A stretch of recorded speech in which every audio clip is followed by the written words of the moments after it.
बता रहा था जीएस को कैसे याद रखें। बस इतनी सी बात याद रख लेना, जैसे जीएस में मैंने एक स्लाइड लिखाई आपको, जीएस में मैंने आपको एक स्लाइड लिखाई, मान के चलो मैंने फंडामेंटल राइट के बारे में आपको कुछ बताया। आप एक बार बहुत ध्यान से उसको पढ़िए, जितना भी याद हो एक बार पढ़ लीजिए। और मैं इस टेक्निक का नाम देता हूँ, ये कोई वैज्ञानिक टेक्निक नहीं है, बस मैंने सोचा तो मैंने इसको आप लोगों के लिए बोला है। बहुत सारे लोग इस्तेमाल करते हैं, बहुत सारे हमारे छात्रों ने इसको इस्तेमाल किया और हमेशा बताया कि बहुत फायदा होता है।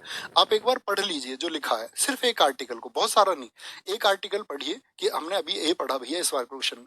फिर आंखें बंद कीजिए और ऐसे सोचिए कि 42वां संविधान संशोधन आपका, सरदार सुरन सिंह समिति, उसमें आपका 12 सदस्य थे, उसमें भैया अच्छा 8 जो उन्होंने अनुशंसा की थी, अगर बात करें वो गठन हुआ आपका, गठन के बाद में 3 जनवरी 1977 को वो लागू हुए। इस तरह से आप जब चीजों को आंख बंद करके बोलेंगे कि मैंने जो पढ़ा है वो मुझे कितना याद है, वो स्कैन टेक्निक है, आज से इस्तेमाल कर लेना।